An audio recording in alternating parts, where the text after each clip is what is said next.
तो दोस्तों ये अभी न्यू का वीडियो आया है, India versus Pakistan, why China wants both countries to fight. China क्यों चाहता है कि हम लड़े? ये यार हमें जवाब चाहिए। देखिए नहीं, पाकिस्तान को बिल्कुल नहीं फायदा होगा चाइना को। खबर आई है कि पाकिस्तान डीजीएमओ ने इंडियन काउंटर पार्ट को कॉल करके सीज फायर मांगी है और इसके बाद दोनों साइड्स ने सीज फायर के लिए अग्री किया। ये सीज फायर कब तक चलेगा इस पर हमें कोई क्लैरिटी नहीं है। कैसे? क्योंकि चाइना के पास एक नहीं तीन रीजंस है भारत को वॉर में उलझाने के, जिससे उनकी इकोनॉमी को फायदा हो सकता है। क्या है चाइना के ये 3 रीजंस? चलिए समझते हैं आज के इस वीडियो में। ये है हमारी सीरीज पाकिस्तान एक्सप्लेन, जहां हम हमारे प्यारे नेबर पाकिस्तान को समझने की कोशिश करते हैं, लेकिन एक इंडियन पर्सपेक्टिव से। अगर आप भी हमारी तरह पाकिस्तान के बारे में क्यूरियस है तो चैनल को सब्सक्राइब कर दीजिए। चलिए वीडियो की शुरुआत एक सवाल से करते हैं। क्या आपने 3 इडियट्स देखी है? 3 इडियट्स में एक कैरेक्टर है चतुर, जो एग्जाम से पहले हर दूसरे स्टूडेंट के कमरे में एक लड़कियों की फोटो से भरी मैगजीन खिसकाता था। क्यों? उन्हें डिस्ट्रैक्ट करने के लिए। क्योंकि चतुर स्मार्ट है, उसे पता है कि अगर उसका कंपटीशन डिस्ट्रैक्टेड होगा तो वो एग्जाम में ठीक से परफॉर्म नहीं कर पाएगा और खुद चतुर टॉप कर पाएगा। चाइना भी चतुर है। देखिए, आपने नोटिस किया होगा कि जब से पहलगाम अटैक हुआ है हर कोई भारत को उकसा ही रहा है। हर कोई चाहता है कि हम एक्शन लें। यहाँ तक ऑपोजिशन भी, जो किसी भी मुद्दे पर सरकार को समर्थन नहीं देती, वो पहली बार सरकार को कह रही है कि कुछ तो एक्शन लो, कुछ तो करके दिखाओ। ये सारी बातें काफी अजीब और कन्वीनियंट लग रही हैं। लगता है हर कोई चाहता है कि वॉर हो और भारत इस ट्रैप में चला जाए और डिस्ट्रैक्टेड रहे। चाइना का वॉर को प्रमोट करने का पहला रीजन यही है, डिस्ट्रैक्शन। और चाइना भारत को डिस्ट्रैक्ट क्यों करना चाहता है? The reason is Donald Trump. China दुनिया का मैन्युफैक्चरिंग हब है। वहाँ लिटरली हर चीज बनती है, कपड़े, electronics, pharmaceuticals, defence equipment, mobile phones, laptop, car, steel, furniture, plastic, footwear. In fact rare earth minerals में चाइना दुनिया का वर्ल्ड लीडर है। लेकिन कुछ एरियाज है जहाँ चाइना अपना शेयर नहीं खोना चाहता। A few of them are electronics, cars, computers, phones, tablets, semiconductors. ये सारे कैटेगरीज चाइना के लिए इम्पोर्टेंट है।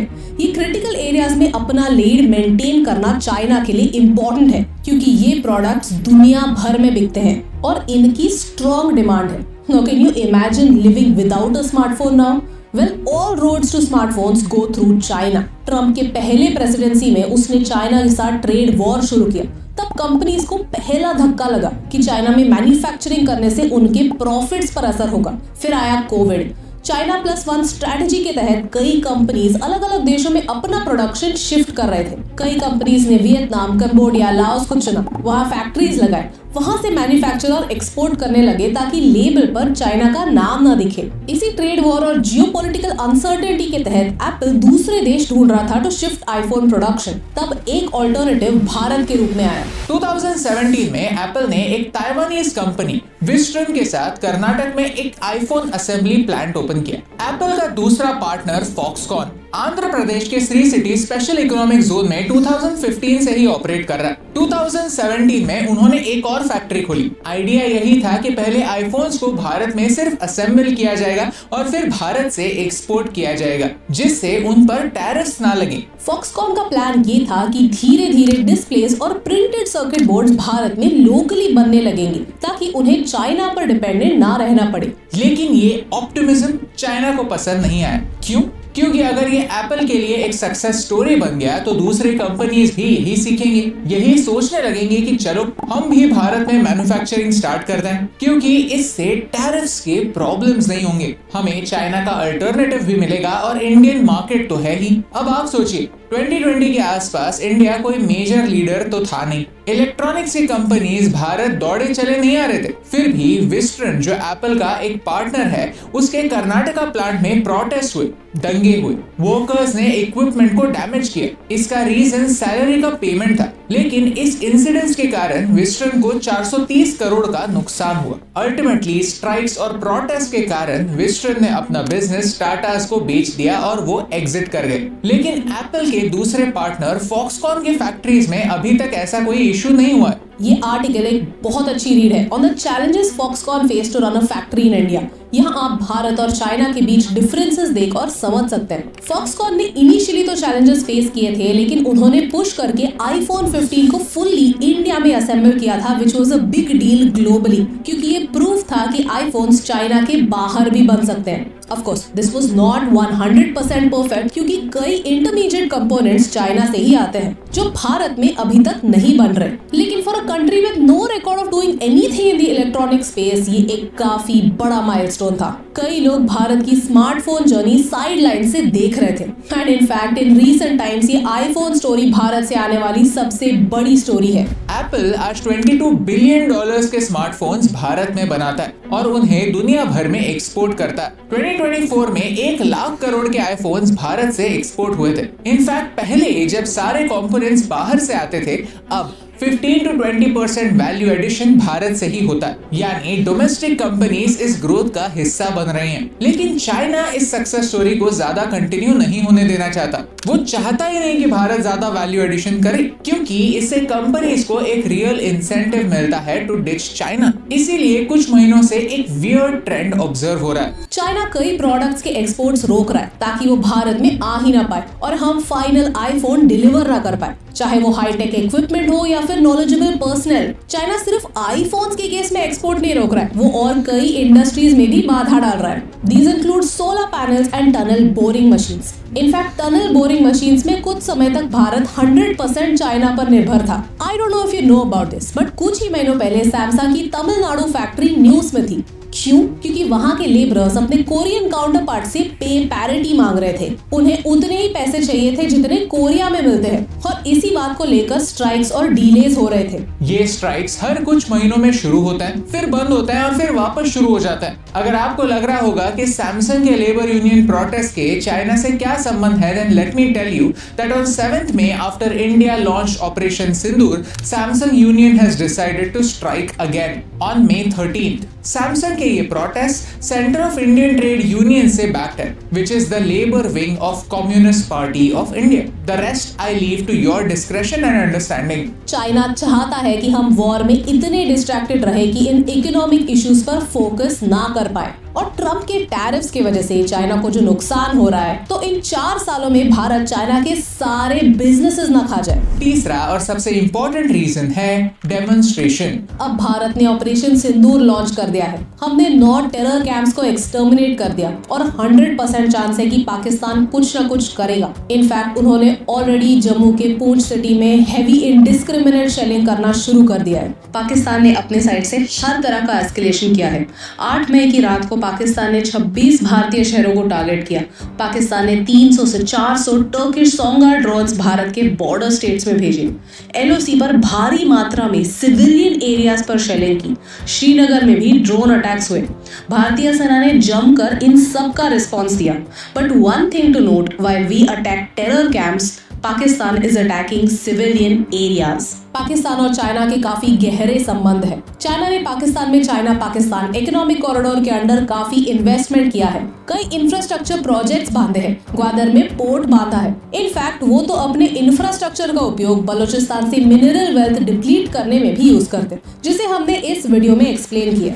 लेकिन चाइना और पाकिस्तान के संबंधों का एक और पहलू है, उनका मिलिट्री रिलेशनशिप। चाइना पाकिस्तान के 80% मिलिट्री नीड्स फुलफिल करता है। पाकिस्तान ने चाइना से submarines, frigates, J-10CE jets, JF-17 jets, fighter drones, helicopters, इतनी सारी चीजें खरीदी हुई हैं। इनफैक्ट मार्च में ही चाइना ने पाकिस्तान को उसका दूसरा सबमरीन डिलीवर किया था। सोचने जैसी बात है कि यूएसए एक ग्लोबल पावर इसीलिए बन पाया क्योंकि उन्होंने वर्ल्ड वॉर 1 में पूरी दुनिया को मिलिट्री इक्विपमेंट बेचा। इनफैक्ट वर्ल्ड वॉर 2 में भी उन्होंने यही स्ट्रैटेजी अपनाई और वॉरिंग नेशन से बहुत पैसा कमाया। चाइना के मिलिट्री इक्विपमेंट पर ग्लोबली ज्यादा ट्रस्ट नहीं है। शायद यहाँ भी मेड इन चाइना मतलब अनरिलायबल, लो क्वालिटी, ये रेपुटेशन उनका पीछा करता है। But what better way to showcase how good their equipment is than getting their vassal state to fight an endless war with India. इस वॉर से हमारे enemies का फायदा ही फायदा है। चाइना भारत के मैन्युफैक्चरिंग एम्बिशंस पर रोक लगा सकता है, अगर भारत एक एंडलेस वॉर में फंस गया तो फिर भारत का सारा अटेंशन, पैसा इसी वॉर में लग जाएगा और फिर हमारी इकोनॉमिक प्रोग्रेस डिरेल हो जाएगी। यूएसए और रशिया को भी फायदा है, क्योंकि अगर हम एक वॉर में उलझ गए तो उनसे डिफेंस परचेसेस इंक्रीज होगी। फ्रांस भी यही एक्सपेक्ट कर रहा है कि हम उनसे और रफाल जेट्स खरीदें। टर्की, मलेशिया, कतर जैसे देशों ने ऑलरेडी ओपनली पाकिस्तान को सपोर्ट किया है। तो बचते हैं हम। भारत ने ऑपरेशन सिंदूर कैरी आउट किया, हमने 9 टेरर कैंप्स को डिस्ट्रॉय किया। ये बात तो तय है कि एक लंबे वॉर से पूरी दुनिया का फायदा होता है और हमारा सिर्फ और सिर्फ नुकसान। एज सिटीजन्स हमें सतर्क रहना है, क्योंकि पूरे इंटरनेट पर पाकिस्तान और चाइना के प्रोपेगेंडा अकाउंट्स भरे पड़े हैं जो इंडियंस के नाम से अकाउंट बनाकर नेगेटिव न्यूज फैलाते रहेंगे। यही समय है कि हम सब भारतीय मिलकर अपने देश को इकोनॉमिकली ग्रो करने पर फोकस करें, क्योंकि बहुत लोग हैं जो हमारे इकोनॉमिक ग्रोथ पर बुरी नजर डाले हुए हैं। एक बात तो तय है कि पाकिस्तान कोई भी चीज अपने खुद के दिमाग से नहीं करता, हमेशा पीछे कोई ना कोई स्ट्रिंग्स को कंट्रोल करता है और पाकिस्तान कठपुतली जैसे सिर्फ यस सर करता है, चाहे इससे उनके नागरिकों को कितनी भी परेशानी क्यों न हो। आपको लग रहा होगा कि मैं बिना वजह पाकिस्तान का अपमान कर रही हूँ, लेकिन वो तो खुद ही कह रहे हैं। हाल ही में पाकिस्तान के जनरल की क्लिप वायरल हुई थी। Listen to this where he says कि Pakistan did dirty work for other countries before. You do admit, sir, that Pakistan has had a long history of backing and supporting and training and funding these terrorist organizations. We have been doing this dirty work for United States for about 3 decades. But अब वो innocent है। Similarly Bilawal Bhutto कहते हैं कि previously Pakistan used to help other countries to do their dirty work, but that is all a matter of the past. सबको पता है कि पाकिस्तान ने अमेरिका के लिए मुजाहिदीन को ट्रेन किया था, जिन्होंने रशिया के अगेंस्ट अफगानिस्तान में वॉर लड़ी थी, और इसी मुजाहिदीन से तालिबान बना और अल कायदा भी। एट द सेम टाइम इन्हें ट्रेन करते करते पाकिस्तान ने पंजाब और कश्मीर में कई स्लीपर सेल्स को ट्रेन किया है, ताकि वो बार बार भारत को अंदर से तोड़ सके। My question is, who the hell is believing these guys and how important is it that they are admitting that they are glorified guns for hire? क्योंकि अगर इससे पहले पाकिस्तान ने पैसों के लिए दूसरे देशों के गंदे काम किए हैं, तो अब वो अचानक से इनोसेंट कैसे बन सकता है? क्या उन्हें इन क्राइम्स की सजा मिली? नहीं। ओसामा बिन लादेन का ही एग्जाम्पल लेते हैं। चलो मान भी लिया कि एक जमाने में वो उनके हीरो थे, लेकिन फिर उन्हें पनाह तो 9/11 के बाद भी पाकिस्तान ने दी हुई थी। ये सारे मुद्दे हमें बार बार रिपीट करने होंगे, दुनिया को याद दिलाने होंगे। चाइना चाहता है कि वॉर हो ताकि वो प्रॉफिट कर सके, भारत को डिस्ट्रैक्टेड रख सके, हमारे इकोनॉमिक एम्बिशंस को तोड़ सके और उनकी मिलिट्री कैपेबिलिटी को दुनिया के सामने प्रूव कर सके, ताकि अगर अमेरिका उनसे ट्रेड नहीं करता तो ठीक है, दूसरे देश उनसे हथियार खरीद लेंगे और चाइना का दुकान चलता रहेगा। इसीलिए हमें भारत को ग्रो करने पर अपने एफर्ट्स लगाने होंगे। कोई भी न्यूज शेयर करने से पहले उसे वेरीफाई कीजिए। याद रखिए कि भारत के दुनिया में बहुत कम असली दोस्त हैं, and in geopolitics there are no permanent friends, only temporary interest. और यही इंपॉर्टेंट बात आप तक पहुंचाने से मुझे फर्क पड़ता है। सही बात है, परमानेंट फ्रेंड भी नहीं और परमानेंट एनिमी भी नहीं। हमें भी ऐसे ही रहना चाहिए। इंडिया पाकिस्तान भी दोस्त होने चाहिए, साथ में मिलकर काम करें। और आप नोट करें कि चाइना और अमेरिका ये दोनों ही हरामी देश है, दोनों नहीं चाहते कि इंडिया तरक्की करे। तो आप अभी आपके लोग भी इस तरह वीडियोस बना रहे हैं, तो इंडिया वालों देखो कि असल दुश्मन कौन है जो आपको पीछे करना चाहता है। आपने अभी ये रिसेंटली खबर आई, एप्पल कंपनी भी इंडिया में आ रही है, तो चाइना को ये भी मतलब अंदर से खा रहा है यार, ये सारी कंपनियां इंडिया में चली जाएंगी तो पाकिस्तान को इस्तेमाल कर रहे हैं, मारो इनको, जंग में इनको बिजी रखो।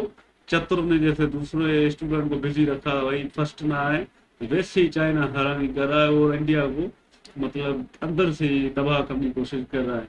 और हमारे पाकिस्तानी क्या करें यार, मजबूर है ना, आप उनका साथ देना तो हम आपकी हेल्प करें, हम मिलकर दुश्मनों का मुकाबला करें। हम कर्जे ले रहे हैं तो हम उनकी बात मानेंगे ना भाई। अमेरिका बोलेगा भाई ये करो, चाइना बोलेगा भाई हमारा ऑर्डर मानो, हम आपको हथियार देते हैं, तो ऐसे ही होगा। और दुनिया के जो भी मुल्क हैं जो आप देखते थे कि दोस्त थे, मोदी जी सबके साथ मिलते थे, कोई भी सामने नहीं आया। जो मोदी जी का वेलकम करते थे, हम वेलकम देखते थे, मोदी जी जाते थे भाई, कभी यूएई, कभी कतर, कभी फ्रांस, कभी चाइना, हर जगह पर मोदी जी का हमने वेलकम देखा। हमें लगा भाई दुनिया सारी मोदी जी के कदमों में, उनकी हर बात मानती है दुनिया, मतलब मोदी जी को बड़ा अपना विश्व गुरु मानती है।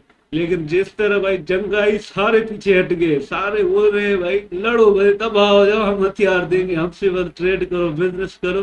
फ्रांस भी हरा भी कहता है मेरे से और रफेल लो और डॉलर मुझे दो। तो सबका असल चेहरा इंडिया को भी दिखाई दे रहा है। तो इंडिया बस अभी इनको छोड़े और पाकिस्तान को साथ दे और हमारे हुक्मरानों से, एस्टेब्लिशमेंट से बात करे। इंशाल्लाह जरूर कुछ ना कुछ तोड़ आया। हमारी मिलिट्री भी आपका साथ जरूर देगी। एक बार आप मौका दे, देखेंगे हम क्या चाहते हैं, फिर देखना इन सबको हम निचोड़ खा जाएंगे।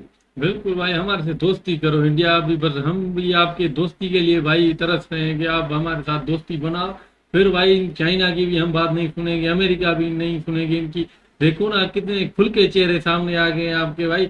जैसे हमने हमला किया है तो सब आपके पीछे हट गए भाई आपको, वरना तो वेलकम वेलकम कर रहे हैं भाई। हर अजीब मुल्क में जा रहे हो भाई साहब, हम भी देखकर स्वागत आपका हैरान हो रहे थे।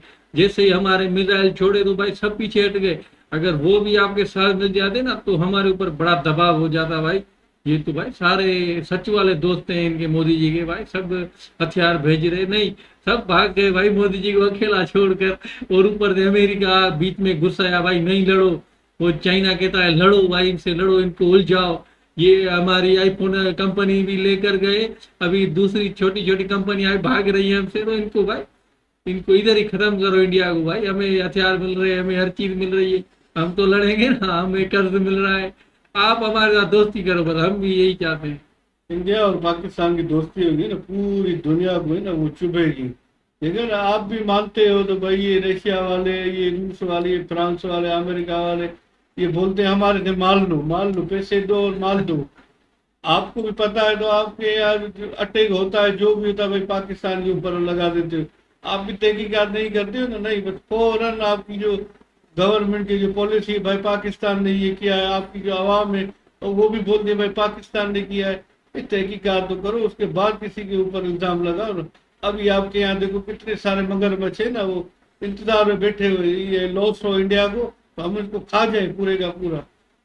फिर भी आप बोलेगे नहीं पाकिस्तान हमारा दुश्मन है। भाई छोड़ो, भाड़ में जाए सब। पाकिस्तान और इंडिया को दोस्ती करनी चाहिए और जो आवाम भी चाहती है ऐसे ही होने चाहिए ना। कि बड़े बड़े जो लीडर है ना वो बोलेंगे नहीं होनी चाहिए, जैसे चाइना वाले भी बोलते हैं इसको निचोड़ो नींबू की तरह खा जा। अमेरिका वाले भी बोलते हैं हमारे से ले माल।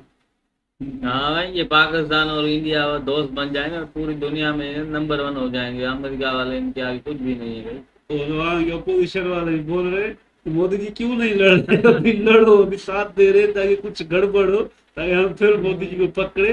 और अभी मोदी जी ने ऐलान किया सीज फायर अमेरिका कहने में, सारे कह रहे डरपोक है, मोदी जी डर गया। तो बड़े हरामी भाई आपके अपोजिशन वाले भी।